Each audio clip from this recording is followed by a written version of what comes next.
Ça va, vous allez bien? On est très content avec notre famille de venir ici, dans ce lieu. Alors, Joël a tout dit.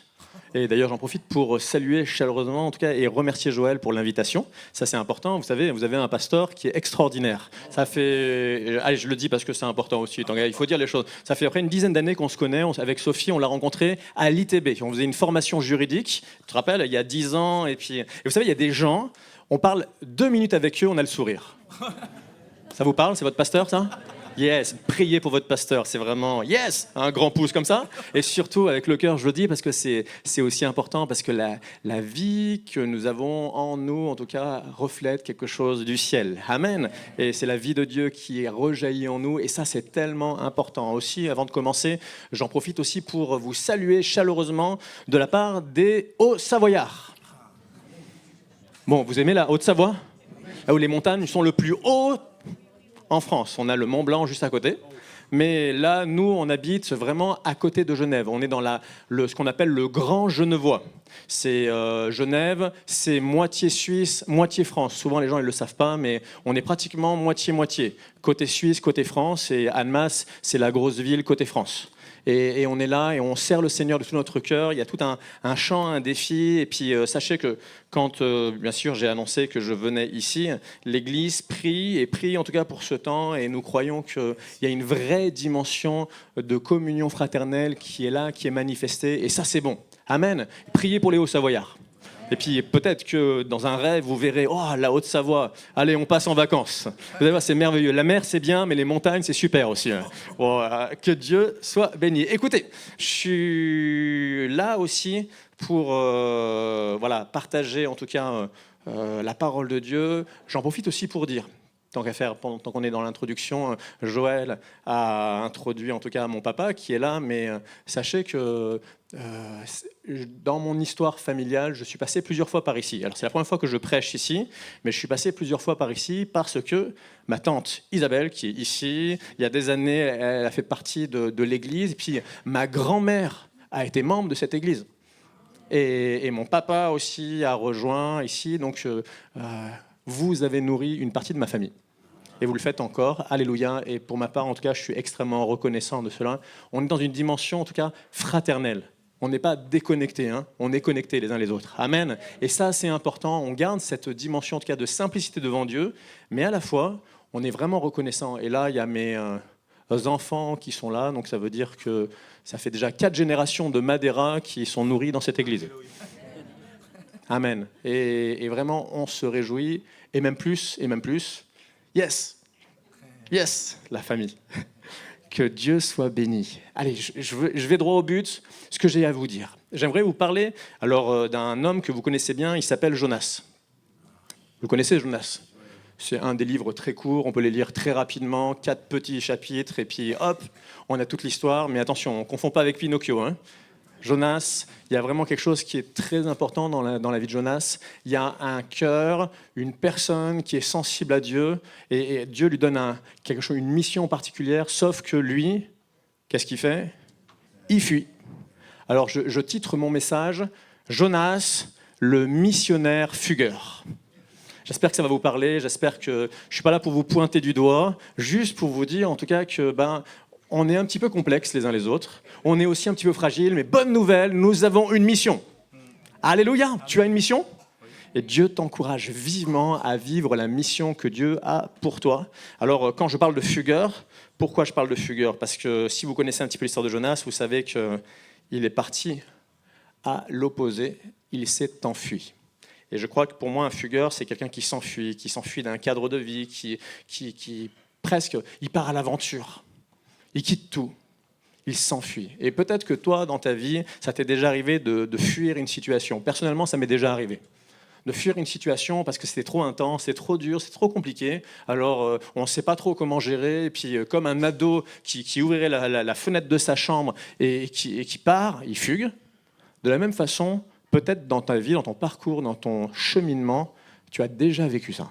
T'enfuir. Un fugueur, pour moi, c'est quelqu'un qui veut faire son propre chemin. En gros, il n'est pas d'accord avec le chemin qui lui est proposé.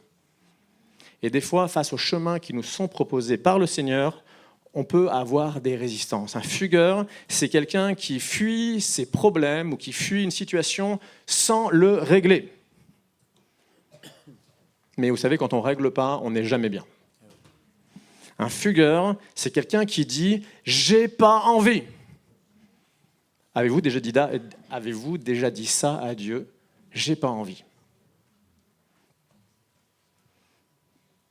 J'ai pas envie. Et quand on y réfléchit avec un peu de recul, on a super honte de nous, on dit Seigneur, qu'est-ce qu'on a dit ? Mais des fois, on a des situations qui peuvent nous dépasser. Et je crois personnellement que quand on manifeste, quand on fait des fugues, ça exprime souvent une sorte de découragement d'une situation. On n'a pas envie de fuguer en vrai.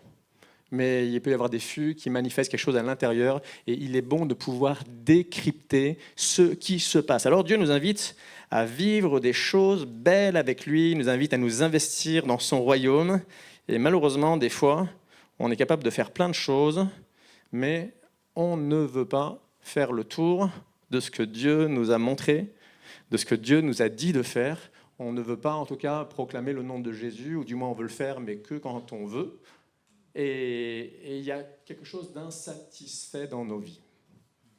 Mais bonne nouvelle, Dieu est bon. Dieu est bon pour chacun. Il est bon pour toi, il veut t'amener à comprendre que c'est son chemin qui est le meilleur. Toi, tu as pensé à un chemin, mais le chemin de Dieu, il est meilleur. Alléluia. Alors, je me base sur Jonas, on ne va pas lire tout Jonas, mais on va lire les 3 premiers versets de Jonas chapitre 1. Comme ça recontextualise mon propos. Il est écrit, la parole de l'Éternel fut adressée à Jonas, fils d'Amithaï, en ces mots. Lève-toi, va à Ninive, la grande ville, et crie contre elle, car sa méchanceté est montée jusqu'à moi. Et Jonas se leva pour s'enfuir à Tarsis, loin de la face de l'Éternel. Il descendit à Jaffo, et il trouva un navire qui allait à Tarsis. Il paya le prix du transport et s'embarqua pour aller avec les passagers à Tarsis, loin de la face de l'Éternel. C'est étonnant ce passage, parce qu'on voit que c'est l'histoire d'un gars, et ce Jonas, fils d'Amithaï, Dieu lui parle, et vous savez quoi ? Avec ses 2 petites oreilles, il entend parler Dieu. Hier, avec les jeunes, on discutait sur cela, on disait comment entendre Dieu. Dieu parle, alors on ne va pas redire tout ce qu'on a dit, d'ailleurs, si vous avez des questions, vous allez voir les jeunes, vous leur posez des questions. Ça marche les jeunes, vous êtes OK ? Mais ce gars, il est sensible à la voix de Dieu, et d'un autre côté, il va fuir loin de Dieu. On retrouve Jonas dans 2 Rois, chapitre 14, verset 25, et on est à l'époque de Jéroboam II, et on est dans le royaume du Nord, appelé communément Israël. Il y a Israël et Juda. Le royaume du Nord, c'est Israël, là où il y a les 10 tribus. Et alors, celui qui règne s'appelle Jéroboam II, et il dit, il rétablit les limites d'Israël depuis l'entrée d'Hamath jusqu'à la mer de la plaine, selon la parole de l'Éternel, le Dieu d'Israël, que l'Éternel, le Dieu d'Israël, avait prononcé par son serviteur Jonas, le prophète, fils d'Amithaï, à Gath-Hépher. C'est notre même Jonas. Alors, moi je me dis, ok, à un moment, il a dû parler de la part de Dieu, et tout le monde reconnaît que c'est un prophète. On voit que c'est un gars, il sait parler. C'est un gars, il sait se lever. Peut-être que de parler au roi, ça, il est ok. Peut-être de transmettre un message pour les autorités, ok, ça, il sait faire, ça lui va. Mais quand il est question de se lever, d'aller voir des gens qui sont un peu plus loin que chez lui, qui ne sont pas dans son cercle à lui, là, il ne veut pas. Ça nous parle aussi. Nous, il y a des trucs qu'on veut, et puis dès que ça nous pousse un petit peu plus loin, on ne veut pas. Ça ne lui plaît pas. La mission que Dieu lui donne ne lui plaît pas. Ça vous interpelle, ça, ou pas ? Est-ce que ça vous révolte ou vous vous retrouvez là-dedans ? Je vous laisse réfléchir à ça, c'est important. Alors, on peut se dire, est-ce que c'est un problème culturel ? Alors, quand on lit l'Ancien Testament, on se rend compte que le peuple israélite n'a pas l'habitude d'aller voir d'autres peuples pour parler de la part de Dieu. Ce n'est pas vraiment dans la culture locale. Il va falloir tourner les pages de la Bible et arriver jusqu'au Nouveau Testament, l'Église, où là, bim, ils vont commencer à aller et à proclamer le nom de Jésus jusqu'aux extrémités de la terre. Et d'ailleurs, Dieu va un peu les pousser, il va les forcer à aller jusqu'aux extrémités de la terre. Pourtant, si vous lisez la Bible, vous allez vous rendre compte que dès le départ, le projet de Dieu, c'était quoi ? Qu'il répande ce message extraordinaire. Genèse 12, verset 3. Dieu parle à Abraham et lui dit « Je bénirai ceux qui te béniront, je maudirai ceux qui te maudiront. Toutes les familles de la terre seront bénies en toi. » Ça veut dire que dès Genèse 12, il est déjà question que la bénédiction, elle aille jusqu'à toutes les familles de la terre. Jusqu'à ta famille à toi, là où tu es. Dieu veut que toutes les familles de la terre soient bénies. Écoute-moi bien, c'est important. Pendant longtemps, ils ont été bloqués culturellement dans un truc. Non, on reste entre nous, c'est juste pour nous, pour les nôtres. Mais depuis le départ de la Bible, Dieu dit qu'il veut que sa bénédiction aille jusqu'aux extrémités de la terre. Ça va vraiment se mettre en place après la Pentecôte, et gloire à Dieu, mais en vrai, aujourd'hui, c'est toujours d'actualité. Et cette mission qu'il a donnée, et aujourd'hui, en tant qu'Église, nous sommes détenteurs de cette mission, c'est de proclamer le nom de Jésus. Alléluia! Et puis d'amener tout le monde à la connaissance de Jésus-Christ, afin qu'ils puissent eux aussi devenir des enfants de Dieu, devenir des disciples de Jésus-Christ, qui puissent s'engager et devenir affermis en Jésus-Christ. Alléluia! Une mission qui est là. Et je crois que nous avons besoin de réaliser que je peux bloquer la mission de Dieu parce que je suis bloqué dans ma tête. Je suis bloqué dans ma façon de faire. Il y a bien des choses qui sont prévues de la part de Dieu, parce que je crois que nous avons tout pleinement en Jésus-Christ. Il y a des choses qui sont prévues de la part de Dieu, mais tant que dans ta tête, tu n'es pas prêt à le vivre, les choses ne se mettront pas en place. J'ai eu l'occasion, il y a quelques jours, Dominique m'a raconté l'histoire un petit peu de Istres et comment ça s'est passé au niveau de la construction et tout ça. Et ça m'a fait penser il y a quelques années en arrière, dans l'église où j'étais dans le Jura, et puis on avait un vrai besoin. Un besoin en tout cas de changer nos locaux parce qu'ils étaient vraiment compliqués. Et ça faisait peut-être 30 ans qu'il était question de changer ces locaux. 30 ans, écoutez-moi bien. Et en 30 ans, ils sont allés de lieu en lieu, et à chaque fois, comme ils ne prenaient pas de décision, ils changeaient de lieu, ils se faisaient chasser, ils allaient dans un autre lieu. Et là, on était arrivé où carrément, l'église était carrément sortie de la ville, elle était en périphérie, au bord de la forêt. Et dans cette vision-là, on a prié, et Dieu nous a parlé à plusieurs reprises pour nous montrer que Dieu nous veut au cœur de la ville. Il veut que l'Église, qui est un flambeau, nous sommes la lumière du monde, c'est pas vrai ? Il veut que l'Église soit au cœur de la ville.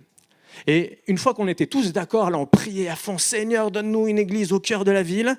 Il y avait cette dimension, en tout cas, des projets qui commençaient à se mettre en place. Il y avait des frères, ils étaient chauds bouillants pour trouver des locaux. Et puis, à chaque fois qu'on arrivait à un projet, il y avait une sorte de crainte, de peur. Est-ce qu'on va y arriver ? Est-ce que c'est possible ? Et là, à un moment de prendre des décisions, il y avait toujours un blocage qui était un blocage culturel. Et les années ont passé. Vous voulez la fin de l'histoire parce que je n'ai pas envie de le laisser en suspens comme ça. Arrive un moment, à cause de ce blocage culturel, Dieu a dû prendre les choses en main. Écoutez-moi bien. À un moment, Dieu... alors là, moi-même en tout cas, c'était il n'y a pas si longtemps que ça, j'ai quitté ce lieu, mais je suis resté en tout cas responsable au niveau légal de cet endroit. Dieu fait un truc un peu incroyable. Il permet encore qu'on avait un local, mais pareil, c'est toujours un local qui était en vue. Et là, Dieu permet que la chaudière éclate. Écoutez-moi bien, heureusement, il y a 2 lieux de culte dans l'association et l'église est de l'autre côté. Et là, en plein culte, paf, la chaudière éclate. Du noir de partout dans l'église. Et là, décontamination et les pompiers nous disent on ne peut plus utiliser ce local. Et là, en fait, Dieu force l'église à aller plus loin. Il fait un coup de force pour que l'église sorte. Et quand l'église se rend compte que le lieu où ils sont est en plein cœur de la ville, ils disent « Waouh !» Et puis merci Seigneur, par la grâce de Dieu, les choses se sont mises en place et aujourd'hui l'Église a pu acheter cela. Et d'ailleurs j'en profite pour saluer et dire merci aussi à l'Église d'Istres aussi, qui a pu aussi aider l'Église d'Oyonnax. C'est une réalité, hein. Merci à vous. Vous avez pu aussi aider l'Église d'Oyonnax et aujourd'hui l'Église est juste en plein cœur de la ville. Et quand on a fait l'inauguration et que tout le monde s'est rendu compte que Dieu avait répondu avec précision à chacune de nos prières, tout le monde a fait « Waouh !» Et vous savez ce qu'on a dit ? C'est bien ça, mais si on est là, c'est qu'on a du boulot. Allez, go, on y va. Allez, on fait la mission que Dieu nous a donnée. Bref, allez, je continue sur ce texte. On peut se poser des questions, on se dit, mais pourquoi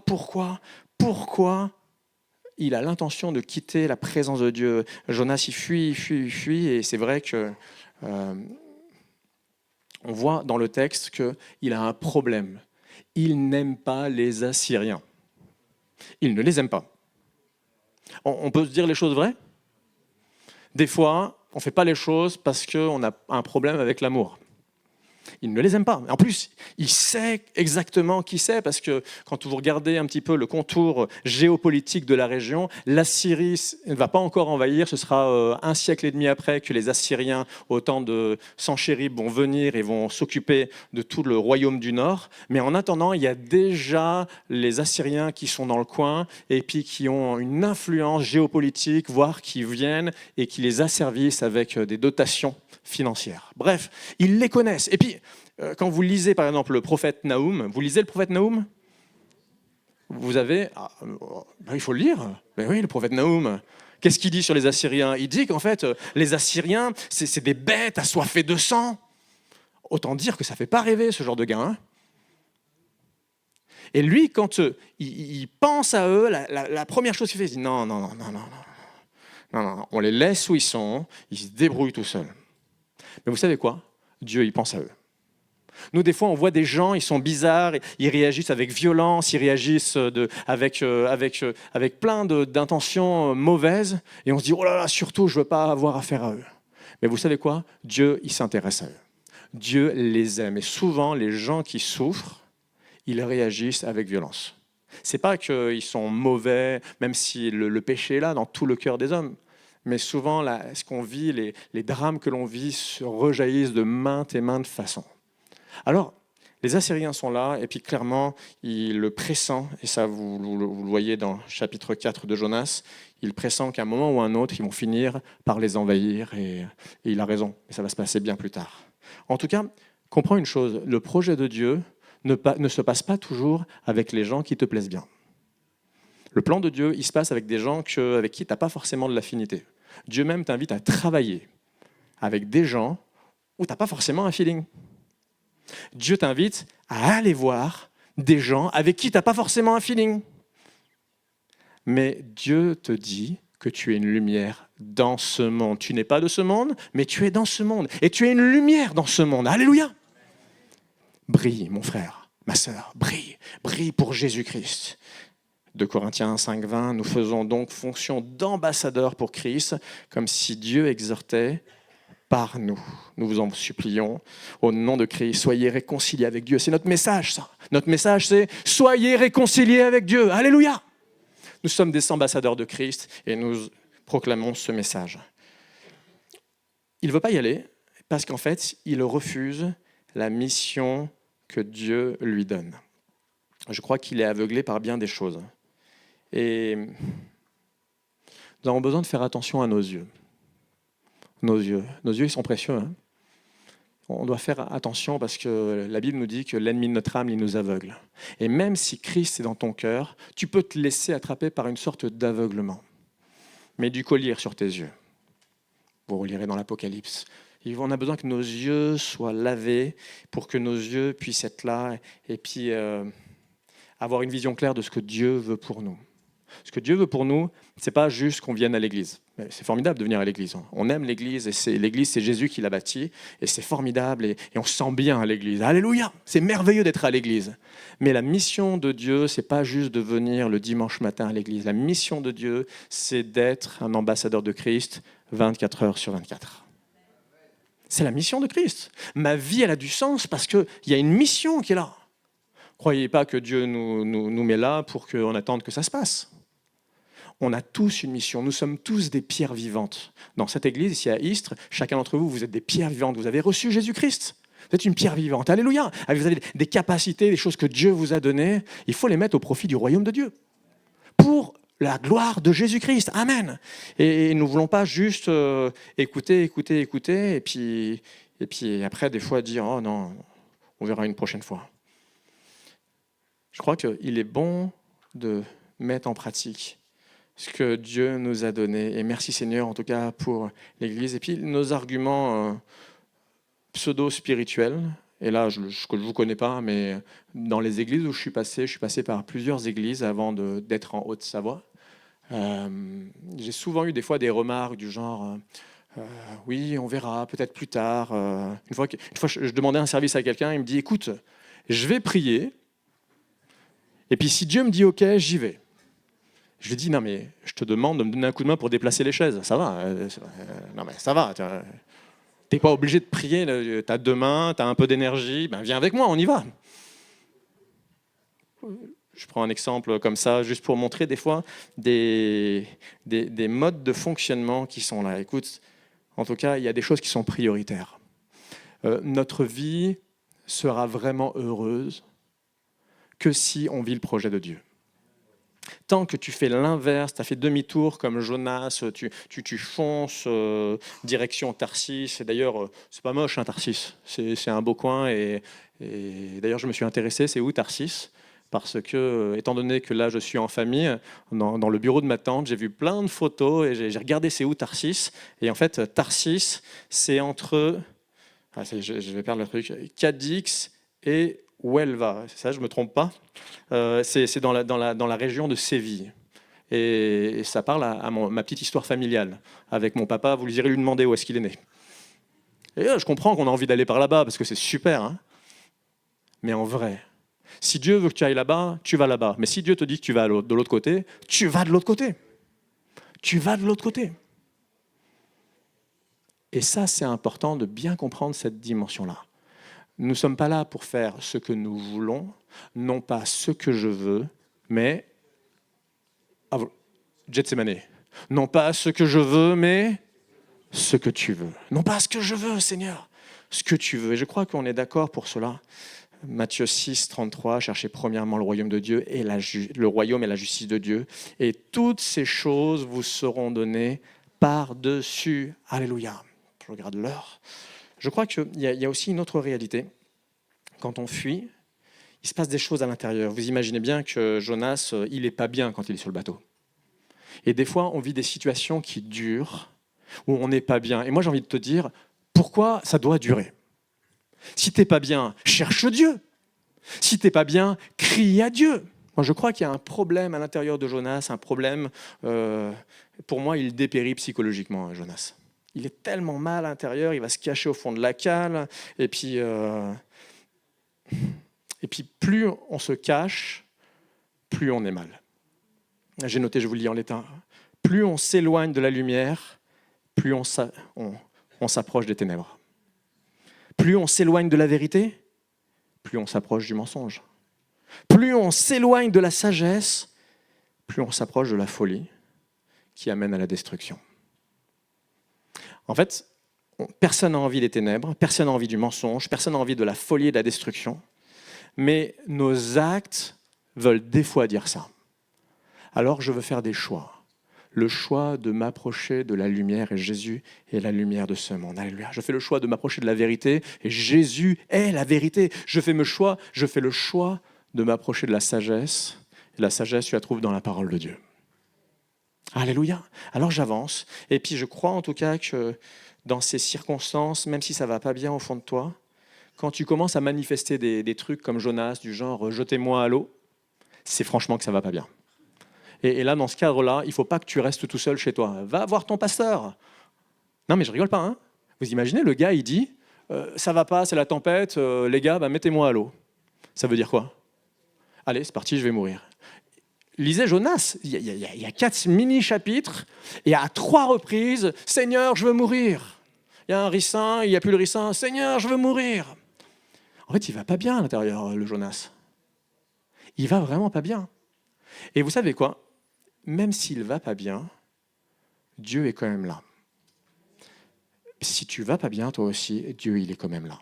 Il ne t'a pas abandonné, il fait pousser un ricin, il fait du bien, et il essaye d'amener Jonas à vivre quelque chose de bon, quelque chose de sain, quelque chose selon son plan, parce que ton bonheur dépend de son plan, et non pas de ton plan. Et peut-être que tu ne le comprends pas, mais il faut vraiment que tu regardes à Jésus-Christ, et que tu avances.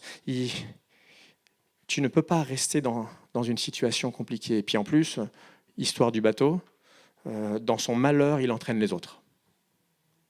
C'est tout le monde qui allait chavirer. Souvent, c'est ça, dans notre malheur, on oublie qu'on embarque les autres. Mais Dieu sait ce qu'il fait. Il est là, il est avec nous et il est capable, en tout cas, de nous sauver de n'importe quelle de nos tempêtes. Il est capable de dire « silence, tais-toi » et la tempête s'arrête. Alléluia. Jésus, il est toujours le même. Il agit toujours de la même façon. Bref, je crois en tout cas que dans toutes ces situations les plus compliquées, il est possible de revenir dans le projet de Dieu. Il est possible de le faire. Je remarque, par ma petite expérience, ça fait 15 années que je suis à plein temps dans le ministère et j'ai eu l'occasion de discuter avec plein de gens. Souvent, malheureusement, les gens ils se confrontent au mur pour dire « Ah oui, mince, je suis du mauvais côté ». On n'est pas obligé de se prendre un mur pour faire demi-tour. Tu n'es pas obligé que Dieu doive t'arrêter physiquement parlant. Là, il va tomber dans l'eau, un poisson l'attrape. Et il est même écrit littéralement que les eaux l'ont submergé. En gros, je n'aurais pas à dire ce qui s'est passé cliniquement parce qu'on ne peut pas être catégorique, mais ça laisse bien penser qu'il est quasiment mort. Tu n'es pas obligé d'en arriver là pour revenir vers le Seigneur, revenir vers le projet de Dieu. Dieu te dit, il t'aime. Il veut t'amener avec douceur, mais aussi avec vérité, dans son projet. Jonas 2,3, dans ma détresse, j'ai invoqué l'Éternel et il m'a exaucé. Du sein du séjour des morts, j'ai crié et il a entendu ma voix. Amen. Quand un malheureux crie, l'Éternel entend et il le délivre. Ça, c'est extraordinaire. Dieu délivre encore aujourd'hui. Amen. Il délivre. Et même si tu te sens comme enserré, tu n'arrives même plus à bouger parce que tu es comme Jonas dans son poisson, des fois on se débat dans tous les sens, on n'y arrive pas. Dieu délivre aujourd'hui. Alléluia. Alors crie à l'Éternel. Parce que même si tu es au fond de l'eau, même si tu as l'impression que tu es au tréfonds, si vous lisez Jonas, il dit qu'il est tout en bas au niveau de la base des montagnes. C'est assez étonnant comme image. Mais il est vraiment tout au fond. Il crie à l'Éternel et l'Éternel le délivre. Ça veut dire que quoi que tu vives, Dieu peut te délivrer. Parce qu'il t'entend, il entend ta voix. Et même si tu as fait des choses qui sont un peu folles, comme Jonas, à mon sens, a fait des trucs qui étaient plutôt fous. Faire tout l'inverse de ce que Dieu te demande, c'est de la folie. Parce que Dieu nous dit c'est quoi le bon chemin. Il veut notre bonheur. Alors, ne te dis pas, c'est terminé pour moi.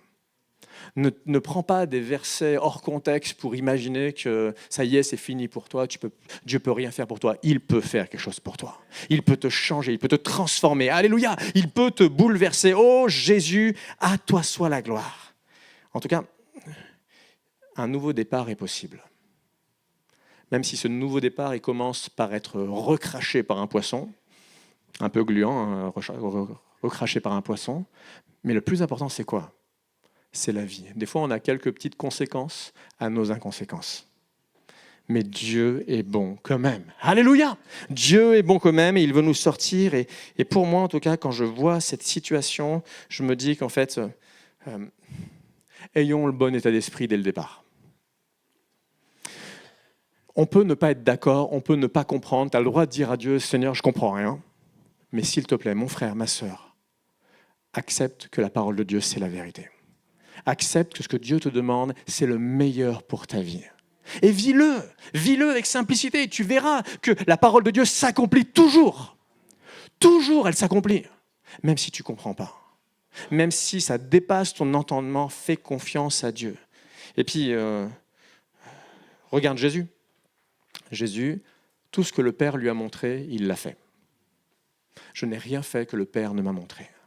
Regarde à Dieu, regarde à Jésus. et fais comme ton maître. Tout disciple accompli sera comme son maître. Il est bon de demander à Dieu qu'il nous bénisse, qu'il nous donne des forces. Il est bon que nous demandons à Dieu des différentes bénédictions, mais il est bon de demander à Dieu, Seigneur, qu'est-ce que tu veux pour moi? Je ne veux pas perdre mon temps. Je veux que ma vie ait du sens. Et ce sens, il passe par ta mission. La vie ici-bas, elle est courte. Mais pendant ce laps de temps de la vie, il y a des choses extraordinaires à vivre. Je n'ai pas envie de passer mon temps devant la télé. Je n'ai pas envie de passer mon temps à écouter les autres raconter des histoires, des témoignages. Je veux vivre ton projet, alléluia. Et ce projet, il passe quand tu rentres dans le projet de Dieu.